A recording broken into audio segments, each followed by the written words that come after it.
kong maligo ay sinundo na namin si Andrea at masaya kami nagpunta sa fast food na lagi namin gustong mapuntahan. Ngunit hindi naman namin magawa dahil pangkain nga lang sa araw-araw ay kinakapos na kami. Ikakain pa ba namin sa labas ang perang na itatabi namin? Pero ngayon dahil may mga natatabi akong pera na galing sa tip ay ititreat ko sila ng dinner. Sa wakas, mapapasok na din natin ang kainan na iyan. Salamat talaga, Beshi ha. Nila sa akin nang pumapasok na kami sa loob. Marami kaming in-order at hindi rin kami makapaniwala na naubos namin lahat ng iyon. Totoo nga palang masarap ang pagkain nila kaya laging puno ang bawat brunch na nadadaanan namin kanina. Pagkatapos namin kumain ay inihatid na din nila ako. Hanggang labas lang sila sa likod ng club at pagkatapos ay umalis na din sila dahil baka gabihin pa daw sila. Nag-uwi sila ng pasalubong para sa kanila na binili ko at ganoon din para kila mama at papa, pati na rin sa mga kapatid ko. Pagpasok ko ng club ay sinalubong agad ako ni Ate Lindsay na nakangiti sa akin. Sabi niya ay nandito na si Felix at kailangan ko na magbihis dahil kanina pa ako hinihintay. Nagtataka naman ako kung bakit ngiting-ngiti siya pero binaliwala ko na lang iyon. Mabilis naman akong pumasok sa loob at nagbihis. Hindi ko maintindihan ang sarili ko kung bakit tila nakakaramdam ako ng pananabik na makapasok sa private room. Ewan, hindi ko talaga maintindihan ang sarili ko. Hindi naman nagtagal ay pumasok na ako sa loob ng silid. Madilim at tanging mga maliliit na bumbilya lamang ang nagbibigay ng liwanag sa kapaligiran. Kanina pa kita hinihintay. May dala akong pagkain, baka gusto mo. Anya, hindi ako kumibo. Tahimik lamang ako at nagpunta na ako ng stage pero ang tibok ng puso ko nang marinig ko ang baritonong boss ni Felix ay naghuhumiyaw. Lumapit siya sa akin at binuhat niya ako. Inuupo niya ako sa upuang nakaharap sa table at nilagyan ako ng plato sa harapan ko. Binuksan niya ang lampshade at itinaas ng bahagya ang maskara ko hanggang bibig ko at pagkatapos ay sinubuan ako ng pagkain kinakain niya. Napangiti naman ako at dahil sa gutom naman na ako ay tinanggap ko na lamang ito. Hindi niya ako pinagsayaw. Pinahiga niya ako at pinapatulog pero kahit na pinapatulog niya ako at nagpapakita siya ng kabutihan sa akin na hindi na nagbabago pa ang isip ko. Naalis na ako at magpapakalayo-layo. Mas mabuti pa na umalis na lang ako at magpakalayo-layo. Ipinikit ko ang mga mata ko. Gusto kong isiping mabuting tao ang lalaking ito pero hindi ko naman magawa dahil nakikita ko ang mga baril nila. Idinilit ko ng bahagya ang aking isang mata at nakikita ko sa aking paningin na nakapikit siya na tila ba natutulog habang nakaupo. Sabi ko'y matulog at magpahinga ka na. I'm sure na lagi kang pagod dahil sa gabi ka nagtatrabaho. Anya, hindi ako kumibo pero napangiti ako. Ipinikit ko naman ang aking mata pero hindi ko pa rin maiwasan na silipin siya at idilat ang isa kong mata. Masyado ba akong gwapo sa paningin mo kaya panay ang silip mo sa akin? Anya habang pikit pa rin ang kanyang mga mata. Hindi ako kumibo at napangiti akong muli ng palihim. Ganyan nga. Ngingiti ka para naman mas lalo kang gumanda. Maganda ka na nga, mas lalo ka pang gumaganda. Wika niya kaya naman tinakpan ko ng unan ang mukha ko. Paano kaya niya nalalamang nakangiti ako at paano naman niya masasabi maganda ako may maskara naman ako. Bukas, gusto ko nang makita mukha mo. Kahit ayaw mo ako masusunod. Wika niya kaya nakaramdam ako ng takot. Heto na nga ba sinasabi ko? Makikilala na niya ako. Napapikit ako. Kailangan ko na talaga makaalis sa lugar na ito. Kapag nakatulog siya ay tatakas na ako at magpapakalayo-layo muna ako sa malayong lugar na hindi niya ako mahanap bago pa niya ako tuluyang makilala. Felix, person over voice. Nagising ako na masakit ang ulo ko. Nagulat ako dahil wala na si Angel. Lumabas ako at inabutan ko ang mga kaibigan na tauhan ko ng mga nakayukyuk sa lamesa at tulog na tulog. Kaya kinalampag ko agad ang lamesa kaya bigla silang nagtayuan at tinutukan ako ng baril. Sige, subukan niyo ipatok ang mga iyan. Galit na ani ko sa kanila na mabilis naman nila ibinaba ang mga baril nila na naguguluhan. Ano ba kasang nangyayari ha? Bakit naman kung makakalampag ka ng lamesa akala mo may gera na? Naiinis na ani Henry. Nasaan si Angel? Di ba sinabi ko sa inyo na bantayan yun ang pintuan ko at huwag niyo nga hayaan na makalabas yun, ha? Galit kong ani ha. Napakamod sila ng ulo at hindi malaman na isasagot kaya sa inis ko ay sinipa ko ang upuan kaya tumilapon ito. Pinuntahan ko agad si Jonas sa kanyang opisina at nagulat pa ito nang biglang bumukas ang pintuan ng office niya. Nasaan si Angel? Kailangan ko siyang makausap. Ani ko. Nakita ko ang takot sa mukha niya lalo pat nakikita niya ang mga baril ko na nakasukbit sa akin dibdib. Hindi agad siya nakakibo lalo na nang magpasukan na ang mga kaibigan ko dito sa loob. Huwag mo kasi ibandera yung baril mo. Paano mo yung makakausap na matino kung tinatakot mo? Ani Henry at isinara niya ang jacket ko at pagkatapos ay siya naman ang humarap kay Jonas at ibinaba ang kanyang baril sa table nito at nginisian ito. Sasabihin mo ba sa amin kung nasaan si Angel? O may sasabog na bungo dito? Ani naman niya kaya hinampas ko ito sa balikat niya na ikinatawan ng iba namin mga kaibigan. Napahilamos ako ng kamay ko sa aking muka at umupo ako sa upuang nakaharap sa kanyang lamesa. Magsasalita na lamang sana ako nang pumasok ang kanyang manager na si Lindsay at nagulat pa ito nang makita kaming lahat dito sa loob. Hindi ko na lamang sana siya papansinin na bigla akong mahagip ng aking paningin ang hawak niyang kwintas. Kaya bigla akong napatayo at galit kong sinakal si Lindsay ng isa kong kamay na ikinagulat nilang lahat. Saan mo nakuha ang kwintas na yan, ha? Bakit nasa yung kwintas na yan? Galit kong sigaw sa kanya sabay hablot ko ng kwintas sa kamay niya at pinakatitigan ko ito. Hindi ako maaari magkamali sa babaeng kinababaliwan ko ang kwintas na ito at bakit ito nasa kamay ni Lindsay. Sagutin mo ang tanong ko! Malakas kong sigaw at agad na akong nilapitan ni Lian at inalis ang pagkakasakal ko kay Lindsay. Paano magsasalita yan? Isakal-sakal mo. Tanungin mo na maayos upang makasagot siya na maayos. Huwag mong daanin sa init ang iyong ulo. Galit na ani Lian sa akin kaya unti-unti kong niluwagan ang pagkakasakal ko sa kanya hanggang sa tuluyan ko na siyang binitawan. Napaubo siyang bigla at pilit na hinahabol ang kanyang hininga na napaupo pa ito sa sahig. Mabilis namang kumilos si Lian at itinayo niya si Lindsay at iniharap sa akin. Kay Colin po yan. Nahulog niyo po siguro kagabi at ibinigay lang sa akin ang tagalinis ng club. Anya na inuubo-ubo pa. Sino Colin? Ituro mo sa akin kung sino ang Colin na tinutukoy mo. Dahil ang nagmamayari ng kwintas na ito ay ang babaeng gustong-gusto kong pakasalan. Ang babaeng matagal ko nang hinahanap. Sigaw ko dito at nakita ko ang panlalaki ng mga mata niya at takot na bumalatay mula dito. Si Colin at si Angel ay iisa. Nagpunta siya rito dahil kailangan niya ng pera pang paopera ng kanyang ama.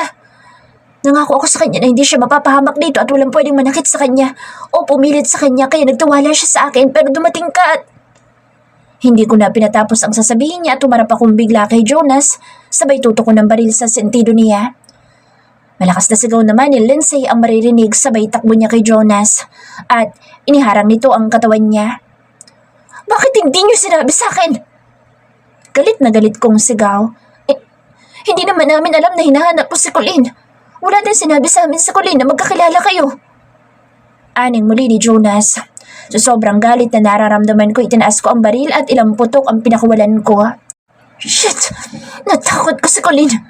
Natakot ko ang babaeng gusto kong ingatan at alagaan. Natakot ko ang babaeng gusto kong pakasalan. Sigaw ko at inawat naman agad ako ni Henry at pilit na inaagaw ang aking baril. Bro, pwede natin siyang hanapin. Kunin natin ang address sa kanya at puntahan natin kung saan siya nakatira. Wika niya. Mabilis na maibinigay ni Jonas ang address ni Colin at agad din kaming umalis. Nasa harapan ko lang pala, palagi ang babaeng hinahanap ko. Pero bakit hindi ko man lamang naramdaman? Ngayon iniintindihan ko na kung bakit ganoon na lamang kalaking interes ko sa kanya. Dahil siya at ang babaeng hinahanap ko ay iisa. Tiningnan ko ang hawak kong kwintas. Hinalikan ko ito at hinimas ang pendant ng hinlalaki ko at pagkatapos ay pumikit ako at tuluyan ng nalaglag ang mga luhang kanina ko pa pinipigilan. Hindi kumikibo si Henry. Patuloy lamang siya nagmamaneho habang ako'y hindi mawala sa isip ko kung paano siyang natatakot sa akin. Kailangan kong baguhin ang pakikitungo ko sa kanya. Gusto kong malaman niya na mahal ko siya. Nakarating kami sa address na ibinigay sa amin ni Jonas. Lahat ng tao na nasa labas ng kanilang mga bahay ay nagulat sa sunod-sunod naming pagdating. Lahat ay nakamasid, lahat ay naguguluhan. Lumabas ako ng sasakyan. Naglabasan din ang kanilang mga sasakyan ng mga kasama ko at nagtanong sa Henry kung saan nakatira si Colin. Ang lahat ng kamay ay tila ba may magnet na sabay-sabay na tumuro sa bahay na nakaharap mismo ng aming sakyan. Kaya lumapit ako dito at mahinahon ko itong kinatok. Bumukas ang pintuan. Isang hindi naman katandaang babae ang bumungad sa akin na sa tingin ko ay ang ina ni Colin. Pero maaaring tiyahin niya lamang ito dahil hindi naman niya ito kamukha. Sino sila? At anong kailangan niyo sa amin? Magalang na anin niya. Bigla na lamang ako nagmano sa kanya na ikinagulat niya maging ng mga kaibigan ko at ng mga tauhan ko. Ako po mapapangasawa ni Colleen. Nandyan po ba siya sa loob? Ani ko na ikinagulat naman niya at malakas na subigaw sa pangalan na isang lalaki. Danamin! Danamin! Diyos ko, pabarinig ka! Madali ka! Sigaw niya na hindi inaalis ang kanyang tingin sa aking muka. Ano ba sinisigaw mo dyan, ha? Dumating na ba si Colleen? Abay, tanghali na. Bakit hindi pa nakakauwi ang batang iyon, ha? Ani ni Benjamin na tinawag niya na sa tingin ko ay ang ama ni Colleen. May naghahanap sa anak natin. At ang sabi niya, siya daw papangasawa ng anak natin. Diyos ko, bakit wala yata tayong alam tungkol dito? Ani ng ina ni Colleen. Ano ba sinasabi mo magiging asawa wala namang kasintahan ng anak natin? Anya, sabay tingin sa akin. Paglapit ng naguguluhang ama ni Colleen ay agad din ako nagmano na ikinagulat ng mga kasama ko at napapatitig pa sa akin, lalo-lalo na si Henry. Ako po, si Felix Devant, ang mapapangasawa po ng anak ninyo. Ani ko, lahat na yata ng kapitbahay nila ay nakapalibot na sa amin at hindi makapaniwala sa kanilang mga naririnig. Pinapasok nila kami sa loob at ipinaghanda ng kape. Ang ama niya ay titig na titig sa akin at hindi malaman kung ano ang sasabihin. Hindi pa nakakauwi ang anak namin. Kanina pa nga kami nag-aalala sa kanya dahil kahit kailan ay hindi siya inaabot ng umaga sa kanyang trabaho. Sabi niya hanggang alas 4 lang siya sa call center na pinapasukan niya. At umuwi din naman agad siya. Kanina ko pa siya tinatawagan ngunit hanggang ngayon ay hindi ko pa rin makakontak ang telepono niya dahil sa tingin ko'y patay ito. Wika niya. Pagkarinig ko ng mga sinabi niya ay agad akong tumayo. Nagpaalam ako sa kanila at sinabi kong babalik na lamang ako at patakbo akong lumabas ng kanilang bahay. Pumasok ako sa aking sakyan at sumakay din si Henry sa tabi ko at pinaharurot ko agad ang aking sakyan pabalik ng club. Pagkarating namin sa club ay halos lundugin ko na, makababa lamang agad ako ng sakyan ko. Tinakbo ko ang opisina at inabutan ko si Jonas na nililigpit ang kalat sa lamesa niya. Nasaan si Colleen? Galit ko sigaw. Nakita ko ang pagkagulat niya at pagkakunot ng noo, kaya batid ko sa ikinikilos niya ay wala din siyang alam. Kanina pa siya umalis, mga bandang alas 5 na yata yun, ng madaling araw. Ang sabi niya sa akin, kunin ko daw lahat ng binayad mo upang kabayaran sa pinanggamot at pinampaopera niya sa ama niya dahil hindi na daw siya babalik dito. Hindi mo daw siya dapat na makilala. Yun lang sinabi niya, tumakbo na siya para magbihis. Pinuntahan ko pa nga siya para kausapin, ay lilipat ko na lang siya sa restaurant ko pero hindi ko na siya inabutan. Wala na siya at sa likod siya nagdaan. Totoo ang sinasabi ko. Hindi ko na alam kung nasaan siya. Anya, kaya napasigaw ako ng malakas. Galit na galit ako sa sarili ko dahil baka mapahamak ang babaeng mahal ko nang dahil sa akin. Magsikilos kayo. Galugarin niyo ang buong Pilipinas at huwag kayong titigil hanggat hindi ninyo nahanap ang magiging asawa ko. Malakas kong ani sa kanilang lahat. Colleen's person-over voice. Naku, Manang, ang mahal naman po. Wala na po bang bawas ang silid na ito? Ang liit-liit lang naman tapos 3,000 upa. Nakaingos kong ani sa kausap kong mag-asawa na may-ari ng dormitoryo. Naku, iya, sa iba nga yan ay 5,000 pa. Kung nagtitipid ka naman, may extra kami silid sa bahay namin. Wala naman kaming anak kaya kung gusto mo 1,000 ang bayad mo. Libre na kuryente at tubig pero sarili mong pagkain mo. Ani naman ni Manang. Napangiti ako sa sinabi niya at mukha naman silang mabait kaya mabilis akong pumayag. Ang kailangan ko lang naman kasi ay ang matutuluyan pansamantala. Naku, Inin, kung hindi ka lang mukhang anghel ay hindi ako papayag. Pero nakikita ko sa mukha mo na may maganda kang puso. Kaya sige, dito ko na lang muna sa bahay namin. Basta 1,000 ibabayad mo sa akin kada buwan. Ani pa ni Manang. Nagpasalamat ako. Nagulat pa sila dahil wala akong dalang bag kung hindi isang plastic ng bagong damit na pinamili ko pa sa bayan upang may maisuot ako. Ikaw ba, Ihay, may pinagtataguan ha? Wala ka kasing dalang gamit tapos puro bago pa yung dala mo. Ani, Manang Laura. Ngumiti lamang ako sa kanya at pumasok na ako sa sinasabi niyang silid ko. Okay lang ang sukat niya. Mas malaki nga ito kaysa doon sa silid namin ng kapatid ko.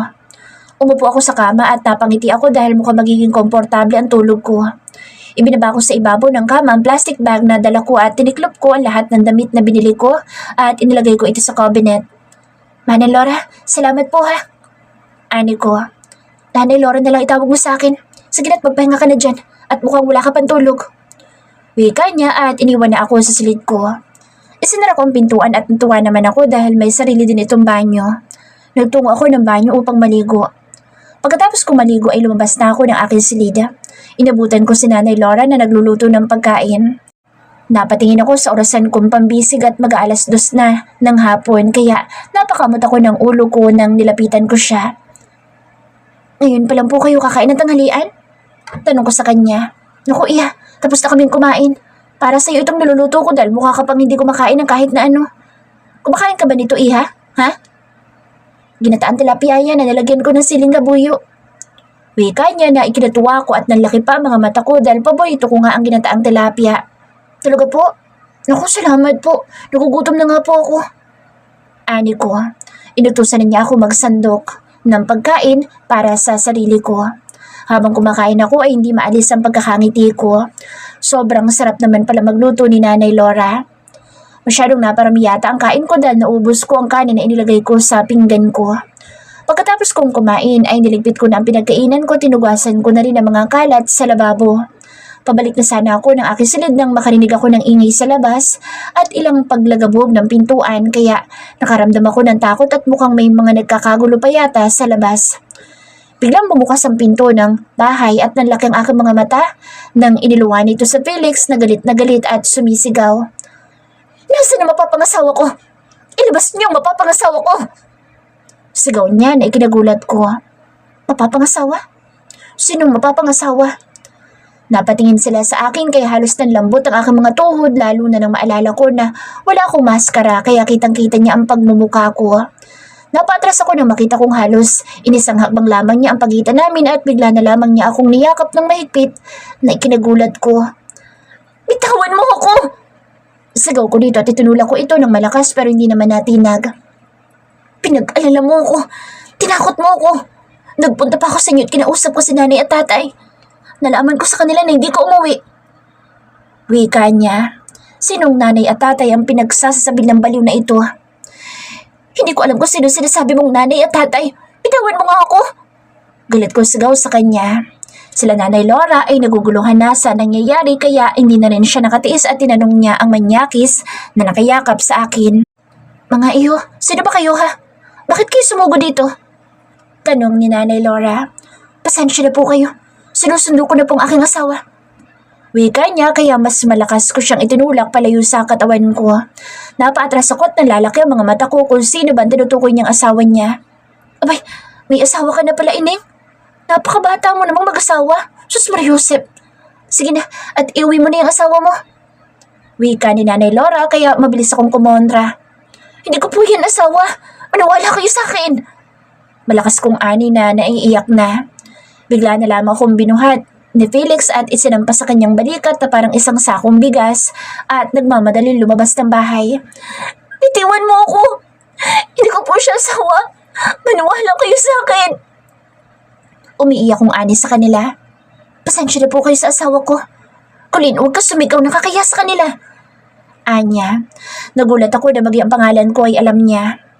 Wala akong nagawa hanggang sa maisakay na niya ako sa loob ng mamahalin niyang sasakyan. Ibinigay niya ang susi sa isang gwapong lalaki na may pagkakahawig sa kanya at inutusan niya ito na ipagmaneho kami. Alis na po kami. Maraming salamat po sa kabutihan ninyo para sa asawa ko. Anya, naguguluhan ako sa demonyong ito. Kailanman ay hindi ko siya pinakasalan kaya bakit sinasabi niyang asawa niya ako? Dude, ikaw ba talaga yan? Kanina panay ang mano mo sa mga magulang niya. Ngayon naman panay ang paggamit mo ng pot, opo. Humingi ka pa ng dispensa sa kanila at nagpasalamat ka pa. Nasasapian ka na ba ng demonyo? Wika na isang lalaki na sobrang gwapo din. Ano ba mga ito? Bakit bigla naman yatang umulan ng magagandang lalaki sa paligid ko? Magsasakay na kayo sa sakyan nyo. Kung ayaw nyong tanuman ko yung mga sentido nyo na bala. Anya, sa mga ito at muli siyang umiti kina Nanay Laura at nagpaalam na ang mga ito. Tinabihan niya ako sa likod ng sakyan. Inakbayan niya ako kaya mabilis ko din itong tinanggal. Dumiretso na tayo sa mga biyanan ko para may uwi na natin ang asawa ko. Anya, sa sobrang galit ko sinampal ko siya ng malakas. Hindi mo ako asawa at kailanman hindi mo ako magiging asawa. Sigaw ko. Narinig ko ang pagtawa ng laking gwapo na nagmamaneho para sa amin kaya isang batok ang ipinadapo ni Felix sa likod ng ulo nito. Mahal, ang sakit naman. Nandiyan ang pinsan ko. Kunting respeto naman sa akin. Balambing niyang ani habang ako naman ay nag-aapoy sa galit dahil pinipilit niyang asawa niya ako. Hindi mo ako asawa! Sigaw ko sa kanya at ngumiti naman siya sa akin. Hindi pa, pero soon magiging asawa din kita. Anya, kung inaakala niya na pakakasalan ko siya, nagkakamali siya. Hindi pa ako nababaliw para lang pakasalan ng katulad niyang mamamatay tao. Baka akala mo makakapagtago ka pa sa akin. Ngayong may mukha ka na, ngayong may pangalan ka na, hindi mo na ako mapagtataguan pa. Kahit sa ang sulo ka pa na mundo magtago. Wika niya. Dumukot ito sa kanyang bulsa at inilabas niya ang kwintas at sinuot sa akin ang kwintas ko na hinahanap ko kanina. Bigla akong napahawak sa pendant ng kwintas ko at napapikit ako. Kung alam ko lang na ang babaeng kinababalawin ko at si Angel ay isa, hindi na sana ako nahirapan pa sa paghanap ko sa'yo. Gusto ko itang pakasalan, Colleen. Anya sa akin. Kapal talaga na mukha ng lalaking ito. Kailanman hindi ko siya pakakasalan. Nakarating kami sa bahay namin. Ang lahat ng mga tao ay nag-uusyoso na may mga ilang nagbubulong-bulungan at sinasabi na napakaswerte ko daw. Akala lang nila iyon dahil hindi naman nila alam. Hindi naman ito mabuting tao. Panginoon ko anak, saan ka ba galing at ngayon ka lamang nakauwi? Ani mama sa akin. Napatingin ako kay Papa at nakikita ko sa kanila ang matinding pag-aalala. Sorry po, nakatulog po ako sa bahay ng kasamaan ko sa trabaho. Pagsisinungaling ko. Naupo naman si Felix sa sopa kaya tinaasan ko siya ng aking kilay. Kapal na mukha mo, may nagpupo ba sa'yo? Galit kong ani kaya bigla siyang tumayo. Isang kurot sa singit ko ang gumulat sa akin na makita ko ang kamay ni mama at pinandidilatan pa ako. Napatingin ako sa paligid at ang lahat ay simpleng tumatawa kaya namula ang mukha ko sa sobrang hiya. Mama naman Ani ko, sabay takbo ko sana sa aking silid. Nang marinig ko ang pagsasalita ni Felix, kaya napatigil ako saglit at napatingin ako sa kanya. Mama, may pagkain po ba kayo? Nagugutom na po ako. Wika niya. Sa inis ko'y binato ko siya ng tsinelas ni Papa. Ang kapal na mukha niyang tawagin mama ang aking ina. Sino nagbigay ng karapatan sa kanyang tawagin ang aking ina ng mama? Yan, kainin mo. Mabilaukad ka sana dyan. Sigaw ko at pinagalitan naman ako ni Papa. Buwisi talaga. Tuluyan akong pumasok sa akin silid at naririnig ko pa mga tawanan ng mga kasamahan ng walang hiyang Felix na iyon. Akala ko'y makakatakas na ako sa lalaking iyon pagkatapos ngayon, pinagsasabi pa niya na magiging asawa ko daw siya. Nababaliw na yata talaga ang lalaking iyon. Hindi ako makapaniwala na ganoon na lamang ako kabilis na hanap ng Felix na iyon. Ang kapal na mukha niyang sabihin sa lahat na magiging asawa niya ako, lalong-lalo na sa mga magulang ko at mga kapatid ko. Naiinis ako. Bakit nandito pa rin sila at hindi umaalis? Huwag nilang sabihin na balak pa nilang dito matulog. Ang kapal naman nila. Wala na nga kami makain dito tapos inubos pa nila ang pagkain namin. Sumilip ako sa pinto. Napatitig ako sa mukha ni Felix. Napakagwapo naman talaga niya pero natatakot ako sa kanya dahil alam kong masama siyang tao. Narinig ko pa ang masaya nilang usapan sa salas. Nakikita ko ang pagngiti ni Felix at ewan ko ba, pakiramdam ko, hindi na ako makahinga dahil sa lakas ng tibok ng puso ko. Nakita kong papalapit ang kapatid ko sa aking silid kaya sinara ko ito at naupo ako sa kama. Ate, ang gwapo naman magiging asawa mo. Bakit hindi yata namin nalaman na may kasintahan ka na pala? Sabi ni Papa kanina nung hindi ka pa nakakauwi, mukhang mabait daw ang kasintahan mo dahil magalang at lagi pa nagmamano. Nahanap ka nga niya agad. Kanina pa nag-aalala sila mama sa'yo. Kala ko nga aatakihin na sila sa puso kanina dahil hindi ka pa umuwi. Ani ng kapatid ko na si Tina nang pumasok na ito sa aking silid. Nakaramdam ako ng guilt. Kung may nangyari kay Papa ay hindi ko mapapatawad ang sarili ko. Nakatulog kasi ako sa bahay ng katrabaho ko. Malapit lang naman iyon. Kaya lang, sa sobrang pagod ko'y nakatulog ako.